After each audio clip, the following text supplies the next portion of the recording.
Umpisa lang natin magtrabaho kasi yan, nagbantay tayo sa bowling kit natin kasi nagpa-check up yung asawa ko. Ito mga kawat, i-update ko lang yung ating ginawang spear gun reels. Pakasulit nito mga kaunat. Puro stainless. Yan. Ito na yung pang 30 meters na Dyneema lines. Ito, pakita ko ha. Ito mga kaunat to. Solid yan mga kaunat, stainless. Napakatibay nito. Kaya sa mga gusto mag-order ng heavy duty na spear gun reel, ayan, message lang kayo sa akin mga kaunat. Ito ay may mga order na ito. Tatlo ito eh. Ito na yung isa. Ito na ikabit na natin sa 130 cm. Ayan. Kung gwapo yan.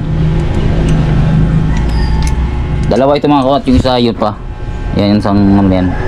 At tapos meron pa tayong hindi pa natin natatapos itong tatlong pana na may spear gun reel. Ayan, may nag-order na naman ng isa pa. Ngayon lang. Ngayong umaga lang. 130 cm na ito na, meron ding ruler. Meron ding reels.